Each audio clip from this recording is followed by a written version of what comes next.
Merhaba arkadaşlar, Petsevenler Birliği kanalına hoş geldiniz. eFootball 2025'teki tüm gelişmelerle karşınızdayım arkadaşlar. Geçtiğimiz Perşembe günü oyunda yeni sezona başladık fakat güncelleme yoktu arkadaşlar. Sadece bir sezon geçişiydi. Güncelleme ise Aralık ayında gelecek. Beklenen güncelleme, Konami'nin uzun süredir bahsettiği güncelleme Aralık ayında olacak. Yeni sezonun Perşembe günü başlamasıyla birlikte oyunda kampanyalar da başladı. Kampanyayla birlikte gelenler ve gelecekler neler, onlara hızlı bir şekilde bakalım arkadaşlar. İspanya milli takımından oyuncu hediyeleri var. Öğeler, az da olsa futbol parası gibi hediyeler bulunmakta. Özel giriş hediyesi olarak Rodri verildi. Oyuna giren herkese 100 seviyeye kadar çıkan Rodri hediye ediliyor. Oyuna girmediyseniz veyahut da yeni bir hesap açmayı bile düşünüyorsanız arkadaşlar, bu kampanya 21 Kasım'a kadar devam ediyor. Rodri 21 Kasım'a kadar verilmekte. Bir de diğer 4 tane futbolculuk paketten açma hakları veriliyor. Perşembe gününden itibaren oyuna girdiysek bir tane verildi. Diğer bir taneyi de önümüzdeki Perşembe günden itibaren verecekler. Diyelim ki oyuna hiç girmediniz arkadaşlar. Bugün bile girseniz o bir taneyi alabilirsiniz. Önümüzdeki Perşembeden itibaren de bir tane veriliyor. 2 taneyi de görevlerden kazanabiliyoruz. Buradaki 4 futbolcuyu belki kullanmayacak da olabiliriz arkadaşlar. Seviyeler çok yüksek değil. Siler seçmeli güçlendiriciye dönüştürürüz. Hedeflerden de 50 futbol parası, 2 tane ücretsiz açma hakkı, öğeler çok az, birer tane rastgele güçlendirici, beceri antrenörü, pozisyon antrenörü, az DP az GP hediyeleri de görevlerden verilmekte. Burada maçlar oynadıkça hediyeleri alıyoruz ama hepsini bir anda alamıyoruz arkadaşlar. Birazcık Konami zamana yaydı. 50 futbol parasını günlük girişlerden veriyor. 7 defa giriş yapılmasını istiyor. Yani 50 futbol parasını almak için bir hafta oyuna girmek gerekmekte. Bir de özel gol oldu. Yani penaltı etkinliğinde de ilerleme adımlarında bir artış oldu. Gole çevirirsek eskiden 6 adımda gidiyordu ya arkadaşlar. Şimdi bu kampanyadan dolayı 21 Kasım'a kadar bu kampanya sürecek bir de arkadaşlar. 6 değil 9 adım ilerliyor. Daha hızlı tamamlayabiliyoruz. Örneğin penaltıya başlamadan önce 22 adım kaldı yazıyorsa, gol atarsak 9 adım ilerliyor, 13 adım kaldı diyor. Ben tek tek saydım. 36 tane adım var arkadaşlar burada. Baştan sona kadar 36. 4 gün üst üste penaltıyı gole çevirirsek 4 günde bitiriyoruz. Bir turu 4 günde bitirmekteyiz. 21 Kasım'a kadar da zaman var. Oyuna her gün girip olabildiğince bir de penaltıları atarsak her gün 9 adım 9 adım gittiğimizde özellikle de Drogba ücretsiz açma hakkı veriliyor arkadaşlar. Daha fazla, birkaç tane en azından daha fazla kazanmış olacağız. Penaltıyı kaçırsak bile eskiden 4 ilerliyordu. Şimdi 6 adım ilerlemekte. Fakat bu 21 Kasım'a kadar sürecek. 21 Kasım'dan sonra eskiye geri dönecek. Kampanyadan dolayı özel tur etkinliği geldi. Buradan 30.000 DP, 40.000 GP, birer tane de öğe kazanmaktayız. Özel temalı etkinlik geldi arkadaşlar. Yapay zekaya karşı oynayıp 50 futbol parası kazanıyoruz. Rakibin gücü başlangıç. Gol atıp telefonu bir kenara bıraksak bile rakip gol atamıyor. Topu alamıyorlar. Ve hemen maçın başında bir gol atıp hatta birkaç tane gol atarsak görevlerden de İspanyol oyuncularla gol attığımızda hediyeler veriyor. Onları da hızlı bir şekilde alabiliriz. 50 futbol paralık bir etkinlik yapay zeka bölümünde arkadaşlar. Online maç bölümünde değil. Yapay zeka bölümünde. Online maç kısmında da böyle bir temalı etkinliğimiz var. Bizim milli takımımızın futbolcularını Konami etkinliğin kapağı olarak kullanmakta. Perşembe günü yine böyle bir etkinlik gelecek. Buradan 20.000 DP, bir tane de rastgele güçlendirici kazanmaktayız. Maç bileti kampanyası çok ilginç oldu. Geçen sene Black Friday zamanında %50 indirim yapmıştı Konami. Fakat bu sefer indirim yapmadı. Maç biletinden daha fazla futbol parası veriyorlar. Orta tarafın kilidini açtığımızda 500 futbol parasını Konami bize geri veriyor. Aşağı tarafın kilidini açtığımızda da 1000 futbol parası. İstediğimizin kilidini açabiliriz. Örneğin yorumlarda bir arkadaşımız sormuştu. 1000'i açmak için önce 500'ü açmaya gerek var mı? İstediğimizi açabiliyoruz arkadaşlar. Sadece 1000 futbol paralı kısmı da açabiliriz. Futbol paranız varsa bence kilitleri açın. Çünkü verdiğimiz parayı geri alabiliyoruz. Hatta daha önce hiç maç biletinin kilidi açılmadıysa çok avantajlısınız. Çünkü hiç maç biletinin kilidi açılmadığında veyahut da yeni hesap bile açabilirsiniz arkadaşlar. 250-500'dür. 250'yi açtığınızda 500 veriyor ya geri, daha fazla geri almış oluyoruz. Aşağı tarafı 500'ü açtıysak 1000 futbol parasını geri verecek, harcadığımızdan daha fazlasını geri alabiliyoruz. Ama daha önce maç biletinin kilidini açtıysanız en azından verdiğiniz parayı geri alırsınız. Yanında Chouameni gibi çok yüksek seviyeli isim var. 101'e kadar çıkıyor. Özellikleri çok güzel. Adaylı sözleşmeler, antrenörler. Burada sıkıntı nedir? Belki şu an 1000 futbol paranız olmayabilir ama biriktirip bu maç bileti 5'ine kadar devam ediyor. Açabilirseniz arkadaşlar buradan açın derim. Çünkü verdiğiniz parayı geri alıp yanına da antrenör gibi hediyeleri alabileceksiniz. Oynama kampanyası geldi. Burada gelecek vadeden genç futbolcular var. Oy verdiğimizde bir tane pozisyon antrenörü geliyor. Bu futbolcularda en çok oyu alanı Konami büyük ihtimalle ileride getirebilir. Ama hediye olarak mı verir, herhangi bir pakete ekler, paket açılımı yapmamızı mı ister? Onunla alakalı herhangi bir bilgi ben görmedim arkadaşlar. Belki hediye de edebilir, renkli bir kartını Rodri verdikleri gibi o şekilde hediye de olabilir. Ben burada Yamal'a verdim. Verdiğim gibi de bir tane pozisyon antrenörünü Konami bize hediye etti. Siz kime oy verdiniz arkadaşlar bu isimler içerisinde? Pedri var, Yamal var, Nico Williams var, Pino var, Baena ve Kubarsi. Genç futbolcular. Sadece oy verdiğimizde hemen pozisyon antrenörü de Konami bizlere hediye etmekte. Sürpriz bir şekilde yeni menajer paketi geldi. Patrick Vieira 2 tane takım oy tarzında 88 ama tek güçlendiricili menajer. Şimdi Arteta ile birlikte oyunda 2 güçlendiricili menajer çıktı. 500 futbol paralık pakete 2 güçlendiricili menajer eklemedi Konami. Keşke 2 güçlendiricili gelseydi. Bir de açıkta ve uzun topla oyun tarzlarıyla çok oynayan olmuyor. Muhakkak oynayanlar vardır. Çok iyi sıralamada arkadaşlarımız da vardır ama çoğunluğa baktığımız zaman açıkta ve uzun top diğerlerine göre daha az tercih edilmekte. 500 futbol parasına da Patrick Vieira'ya satıyorlar. Arsenal turnuvası başlamıştı ve Perşembe günü Round 2 geldi. Round 2, Round 1'i tamamlayanlarda gözükür arkadaşlar. Round 1'i oynamadıysak, tamamlamadıysak daha doğrusu Round 2 sizlerde gözükmez. Bu Round 2'yi de tamamlayalım. Çünkü Round 2'yi tamamladığımızda hem içeride 50 futbol parası da var. Bir de Round 3'e katılmaya hak kazanıyoruz. Perşembeye kadar süresi bulunuyor arkadaşlar. Bunu tamamlamaya çalışalım bence. Perşembe biteceklere baktığımızda 50 futbol parası kazandığımız bu etkinlik, Player of the Week ücretsiz açma hakkı veren etkinlik yine bizim ligimizle alakalı etkinlik. Ligime eklenen futbolcular içerisinde Rijkaard var, Patrick Kluivert var ve diğer renkli isimler. 2 tane yüksek seviyeli epik futbolcu eklendi. Kadromuzda bayağı yüksek seviyelere kadar çıkıyorlar. Adaylı sözleşme paketleri seviye anlamında hayal kırıklığı oldu. Düşük seviyeler arkadaşlar. Fiziksel yönden çok güçlü futbolcular ama maksimum seviyeleri düşük. Epikler aldı başını gitti. Showtime'lar 105-106'lara. Burada hala 96-97 seviyeleri görmekteyiz. Japon paketi bizim ligimizle alakalı paket. Bu paketlerde 6 tane futbolcu var. Süper Lig paketimizde 2 tane 5 yıldızlı futbolcu bulunmakta. Udokai ve Sara 5 yıldızlı. Bir de Brezilya Ligi ile alakalı paket de var. Burada bir tane 5 yıldızlı futbolcu var ama seviyesi çok yüksek değil ne yazık ki. Bazı oyuncuların maksimum seviyelerine de bakacak olursak Tchouaméni maç biletindeki kartı arkadaşlar bayağı iyi. Savunma özellikleri muhteşem. Adaylı sözleşmedeki futbolculara bakıyoruz.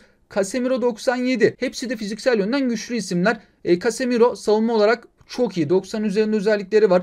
Dovbik ofansif farkındalığı 90. Bitiricilik 90. Fiziksel temas 88. Onana o da fiziksel yönden çok güçlü. Fiziksel temas 91. Savunma özellikleri yüksek. Hızı 83. Matate'ye baktığımızda ofansif farkındalığı 90, fiziksel temas 93. İshak Traore paketin en düşük seviyeli ismi ve 5 yıldızlı arkadaşlar. Ben ilk gördüğümde inanamadım. Dedim herhalde 5 yıldızlı değildir bu isim ama 5 yıldızlı kendisi. Fiziksel temas yönünden 97 değere sahip.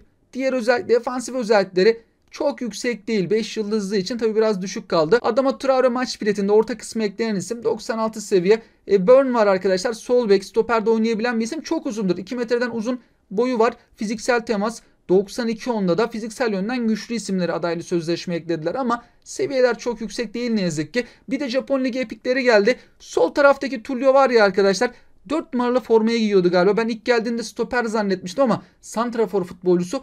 A delen bir beceri var ya, A delen beceriye sahip. Yani özel kafa becerisi var kendisinde. Çayspor'a çıkmıştı ama seviyesi çok yüksek değil. 100'e kadar çıkarmıştık orada. Perşembe bu paketinde süresi bitecek. 2 haftalık gelmişti. Önümüzdeki perşembeye kadar da süresi bulunmakta. Bugün biteceklere baktığımızda klasik pazartesi gelenlerin bugün son günü. Pazartesi günü Cruyff'lu, Totti'li, Stoichkov'lu paket gelmişti. Bugün son gün. Yarın çok güzel bir paket gelecek arkadaşlar. Hollanda epik paketi geliyor. 3 tane Hollandalı epik futbolcu. Hollanda milli takımından da renkli kart isimler var. Pazartesi etkinlikleri geliyor. 50 futbol parası kazandığımız etkinlik. Öğeler, az GP, az futbol puanı kazandığımız yapay zeka etkinliği de gelecek. Epik pakete baktığımızda şimdi burada Van Basten var, Gullit var, Rijkaard var. Üçü de çok yüksek seviyeli önemli isimler. Yanında Hollanda milli takımından da isimler yer alıyor. Maksimum seviyeleri yarın sabah geldiklerinde öğrenebiliriz. Beklenti bu yönde arkadaşlar. Üçü de 100 seviyeli gelip kadromuzda 105'e kadar çıkması bekleniyor. Gullit, Van Basten, Rijkaard'a baktığımızda Gullit GF olarak geliyor ve gidişatı değiştiren pas becerisi. Kendine has öyle bir becerisi olacak. Van Basten kurnaz oyun tarzına sahip. Canla başla bitiriş becerisine sahip. Rijkaard'da beceriler var ama kendine has öyle diğerlerine olmayan değişik bir beceri bulunmuyor. Rijkaard stoper olarak geliyor. Gelen futbolculara bakacak olursak bu şekilde bekleniyor arkadaşlar. Diyelim ki 105 olarak yarın Gullit gelirse ben ikinci güçlendiriciye golcü içgüdüsü bastım. Teknik 2 şeklinde yarın gelecek. Bir de ben dedim ki golcü içgüdüsü basalım. 35 seviye olarak beklenmekte. Oyun tarzı boşluk kollayan oyuncu. Rakip ceza sahasına koşular yapacak. Boyu 1.90, kilosu 85. 26 yaşındaki hali sağ ayaklı. Özelliklere baktığımızda tabii kendi istediğimiz şekilde farklı da fullleyebiliriz. GF'ye göre ben bastım. Ofansif farkındalığı 84. Top kontrolü, top sürme. Buralar çok iyi. Hızlanma, şut gücü. Buralar da iyi. Duran top falso 92-90. Bitiriciyi 86. Tabi eğer santraforda kullanacaksak bitiriciyi de arttırabiliriz arkadaşlar. Hemen ona göre de değişiklik yapabiliriz. Ofansif orta sahada kullanacaksak belki paslarını arttırabiliriz. Bazı yerlerden alıp pas da basabiliriz. Önemli bir isim, boşluk kollayan oyuncu olarak geliyor. Fizikli, güçlü, santraforda, GF'de, ofansif orta sahada birçok yerde oynayabilen bir isim. Van Basten'e baktığımız zaman ben hız diyeni gördüm, şaşırdım. Genelde Van Basten çok hızlı değildir ya arkadaşlar. Bu kartı Van Basten'in en hızlı kartı. Oyun tarzı kurnaz. Fırsatçı golcüler gibi sürekli savunma arkasına koşu yapmıyorlar. Tabii kurnazlar da yapıyor ama bazen kendini geride çekiyor. Kurnaz oyun tarzıyla oynamaya alışkın arkadaşlarımızın işine yarayabilir belki. 1.88 boyunda, 80 kilo, 105'lik hali yarın 105 olarak gelirse arkadaşlar ben ikinci güçlendiriciye golcü içgüdüsü çıkardım. Yarın minimum böyle olacaktır. 91 hız, 94 hızlanma. Ben gördüm, şaşırdım. Van Basten'in daha önceki kartlarında da tabii o kadar ağır bir isim değildi ama bu kadar yüksek değerlere çıkmıyordu. Ofansif farkındalığı 96, bitiricilik 97, kafa 88, sıçrama 80, şut gücü 88, falsosu 82. Çok güzel özellikleri var. Bir de hızlı arkadaşlar. Bir de fırsatçı golcü olsa mıydı diyorum acaba. Ben genelde fırsatçı golcülerle oynamayı çok seven birisiyim ama kurnaz oyun tarzıyla geldi. Kendisini çıkarmaya çalışacağız arkadaşlar. Geldiği zaman da bol bol maç oynar. Bir deneriz. Çift forvet deneriz. Tek forvet deneriz. Nasıl performans sergilemekte. Rijkaard da stoper olarak geliyor. İlk defa böyle bir kartı karşımızda. Oyun kurucu stoper. Şimdi daha önceki kartlarını da stoperde oynatabilirdik ama genelde ön libero geliyordu. Bu sefer tamamen bir oyun kurucu. Yani stoper oyun tarzına sahip olarak karşımızda. 1.90 boyunda, 26 yaşındaki hali. Güçlü ayağı, sağ ayak, 80 kilo. Duello artı 2 vardı. Ben savunmacıya bir de duello ben bastım arkadaşlar. Birçok şekilde 105'e çıkıyor aslında. Yarın minimum böyle karşımızda olacaktır. Savunma özelliklerine baktığımızda muhteşem. Farkındalık 99, katılım 98, ikili mücadele 97, agresiflik 97. Hızlı. Bir stoper için hız değeri gerçekten güzel. Sıçrama 89, boyu 1.90. O da iyi. Kafa 85, fiziksel temas 89, dayanıklılık 92. Stoper için hani bayağı da fazla. Bu kadar yani gerek de olmayabiliyor ama maç içerisinde orta sahada çekebiliriz. Stoperde de kullanabiliriz. Çok ilginç bir Rijkaard kartı karşımızda. Yani bu 3 futbolcuda da daha önce gelen kartlarına göre bazı şeyleri Konami değiştirdi. İşte Rijkaard stoper olarak karşımızda. Van Basten daha hızlı bir şekilde. Gullit boşluk kollayan oyuncu, değişik güzel özellikleri de var. Gullit'in epik kartları, güçlendirici kartları oldukça oyunda etkili kartlardır. İyi oynayabilenler gerçekten etkili oynayabiliyor Gullit'le. Santrafor'da falan kullanan birçok arkadaşı da görüyordum ben. Gündeme devam ettiğimizde arkadaşlar şu an Round 2'yi tamamlayanlara Cuma günü de Round 3 etkinliği gelecek. Round 3 sıralama etkinliği. Sıralama kasıp bu Arsenal turnuvasında yolun sonuna gitmeyi düşünüyorsanız arkadaşlar belki Japonya'da da olabilir. Çünkü geçen sene turnuvaların finallerini Konami Japonya'da da yapabiliyordu. Öyle bir niyetiniz varsa burada sıralama yapmanız gerekiyor. Ama diyelim ki sıralama yapmayacaksınız. Sadece etkinliğin hediyelerini almak istiyorsunuz. Hediyesine bakıldığında rastgele güçlendiriciden bir tane veriliyor. Bir tane böyle bir maç oynasak bile arkadaşlar 1000 futbol puanı. Hediye çok yok. İşte rastgele güçlendirici için belki bu etkinlikte bir maç oynayabiliriz. Cuma günü gelecek. Pazartesi sabahı gidecek. Round 2'yi tamamlayanlara Round 3 etkinliği Cuma günü gözükecek arkadaşlar. Eğer Cuma Round 3'ü görmediyseniz Round 2 tamamlanmamış demektir. Yani Konami onu tamamlanmadı sayar. Kesinlikle bu etkinliğin gelmesi için Round 2'nin tamamlanması gerekiyor. Perşembe günü 2 tane Player of the Week paketi gelmesi lazım arkadaşlar. Bir tanesi Lig Player of the Week paketi. Lig maçlarına bakarak. Diğeri ise Şampiyonlar Ligi Player of the Week paketi. Şampiyonlar Ligi'nde öne çıkan isimler vardı. Luis Diaz 3 gol attı. Santrafor oynadı bir de arkadaşlar. Gyökeres Lig Player of the Week paketine getirmediler. Japon futbolcu, Japon santraforu Konami tercih etti. Adam son lig maçında 4 tane gol atmıştı. Ama ne yazık ki getirmedi. Artık bu sefer gelmesi lazım. Tamam 2 tanesi penaltıdan da olsa 3 gol attı. Umarız Gyökeres'i güçlendiricili bir şekilde Player of the Week'e eklerler. Yüksek seviyeli şöyle iş yapan bir karta keşke sahip olsa. Adam dünya kadar gol atıyor. Biz gündeme devam edelim arkadaşlar. Ara ara ben yine bahsediyorum. Aralık ayında 4.2.0 güncellemesi gelecek ve bazı menajerler takımlarını bırakanlar var, takım değiştirenler var. Elimizde onlar varsa, özellikle de ben Zeister'i görüyorum mesela. Zeister ne yazık ki kullanılamaz hale gelecek. Oyuncu olarak da örnek olarak bu isimler, futbolu bırakmış isimler, standart kartları kullanılamaz olacak. Menajer olarak Zeister. Birçok menajer var ama Zeister önemli bir menajer. Çünkü hala kullanan arkadaşlarımızı görüyorum ben. Aralık güncellemesinden sonra maçlara bunlarla çıkamayız. Futbolcuların renkli kartları için Konami hani silinecek, kullanılamaz olacak demedi. Standart kartları için söyledi arkadaşlar. Türkçe spikeri de yorumlarda soran arkadaşlarımız vardı. Aralık ayında Konami gelecek dedi. Herhangi paralı falan da demedi. Şu an spikerler ücretsiz. Umarız öyle farklı bir gelişme olmaz. Yani ücretsiz bir şekilde eklemelerini bekliyoruz. Çünkü kendileri öyle bir paralı falan açıklama yapmadı. Bir de şu an Arsenal turnuvası var ya arkadaşlar. Böyle turnuvalar yine gelmeye devam edecek. Ben tarihlere bakarken de bir de bu takımların kuruluş yıl dönümlerine de baktım ayrıca arkadaşlar. Şimdi onları da paylaşacağım. Sırada Barcelona turnuvası var 21 Kasım'da. 21 Kasım oyun için önemli. Şu an başlayan kampanya var ya, 21 Kasım'da sona erecek. 29 Kasım'da da Barcelona takımının yıl dönümü var. Yani 29 Kasım'dan önce 21 Kasım'da Barcelona turnuvasını Konami oyunda başlatıyor. Peşine Barcelona yıl dönümü gelecek. Yani Barcelona takımıyla alakalı bir şeyler bizleri bekliyor gibi. 1800'e satılan Arsenal paketi gibi kesinlikle bir paket getirebilirler arkadaşlar. Yanında bir de kampanya olsa iyi olur. Cadılar Bayramı'nda Arsenal'dan 3 tane futbolcuyu farklı pozisyonlarda hediye etmişlerdi. Acaba şu an İspanya milli takımından oyuncular hediye ediliyor ama Barcelona ile alakalı belki bir kampanya olabilir. Bir de arkadaşlar şimdi Milan takımıyla alakalı da turnuva round 1'i 28 Kasım'da geliyor. Manchester United 16 Ocak'ta, Aralık ayında yok ne yazık ki. Round 2, Round 3 etkinlikleri var ama Round 1 başlangıç olarak baktığımızda Bayern Münih 20 Şubat'ta, Inter 6 Mart'ta başlayacak. Tabi bunlar biraz uzun soluklu turnuvalar. Yaz aylarına kadar neredeyse bu turnuvalar devam edecek. Ben de tek tek bu kulüplerin yıl dönümlerine bakayım dedim. Bu tarihleri Konami yıl dönümlerinden belki esinlenip belki bir amacı da olabilir. Kampanya falan mı başlatacak acaba arkadaşlar? Bir göstereyim sizlere. Milan takımı dedim ne zaman kurulmuş? 16 Aralık'ta. Milan turnuvası da 28 Kasım'da başlıyor. Yani 2 hafta önce turnuvayı başlatıyor. Turnuvadan 2 hafta sonra Milan'ın kuruluş yıl dönümü. Inter'e baktım. Inter 9 Mart tarihinde kurulmuş 1908'de. Oyundaki Inter turnuvası 6 Mart'ta başlayacak. Çok yakın tarih. Bayern Münih 27 Şubat'ta kurulmuş. Oyundaki turnuvada Bayern Münih turnuvası 20 Şubat'ta. Bir hafta önce turnuvası başlıyor.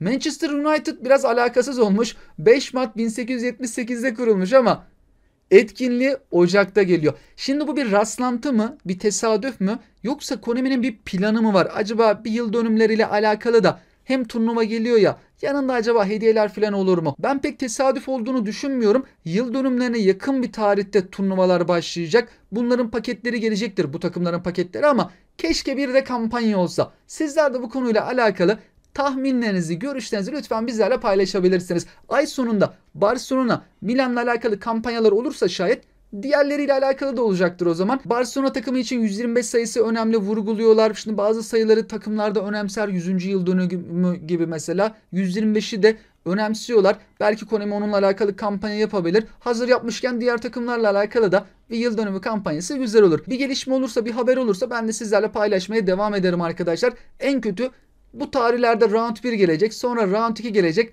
Azar azar oralardan e-futbol puanı, e-futbol parası gibi hediyeler kazanabileceğiz. Bir de geçen hafta ben bir duyurusunu yapmıştım. Forma çekilişi. Biz daha önceden forma çekilişini gerçekleştirdik. İsmini çıkan arkadaşımız, kırmızı formayı kazanan arkadaşımız ortaya çıkmadı. Sarı formayı hemen yollamıştık ama ismi çıkan arkadaşımıza yolladık. Sonra ben kırmızı forma için bir daha çekiliş yaptım. Yine geri dönüş olmadı. Geçen hafta dedim ki geçen haftaki neler gelecek videomuzun altına formayı isteyen arkadaşlarımızdan bir kişiyi seçelim. Onun çekilişini şimdi biz gerçekleştirelim. Geçen haftaki videomuzun altına formanın istendiğine dair bir yorum ama sonunda da kesinlikle bir iletişim adresi olması gerekiyordu. Eğer iletişim adresi örneğin Instagram kullanıcı adı, Twitter kullanıcı adı gibi herhangi bir iletişim adresi yoksa bir daha bir arkadaşımızı seçeceğiz. Çünkü burada amaç hemen arkadaşımıza ben geri dönüş yapıp hediyeyi yollayayım arkadaşlar. Salı sabahı kargoyu vereceğim. Yakınsa ilk arkadaşımız yakındı, bana aynı ildeydi. Hemen gitti. Ertesi gün ya da bir sonraki gün ulaşmıştı. Şimdi ben bu linki kopyaladım. Genelde biz bu siteyi kullanıyoruz. Buraya yapıştıralım. Normalde bu site tabi İngilizce, Türkçe'ye otomatik çevirdiğinde bu şekilde çevirmekte. Gidip getirmek diyelim. Cevapları dahil et, yenilenlere izin ver. Bunları değiştirmeyelim. Devam et diyelim. Çok fazla yorum sayısı yoktu. Burada amacımız forman istendiğine dair yorum yazılması ve kesinlikle iletişim adresi olması gerekiyor arkadaşlar. Benzersiz 515 tane yorum var. Kazananı seç dediğimizde bir yorum görüntülenecek. Şimdi burada önemli olan şartlara uygun bir yorum olması. Bence içinde Hansi Flick olan Barcelona paketi gelecek diyor arkadaşımız. Evet, ben de katılıyorum. Forma ile alakalı değil ama şimdi forma ile alakalı mesaj olsaydı arkadaşımıza verecektik. Barcelona paketiyle alakalı 21 Kasım'da büyük ihtimalle böyle olacak. Bir kazanan daha seçin diyoruz. Forma istiyorum abi demiş Atakan.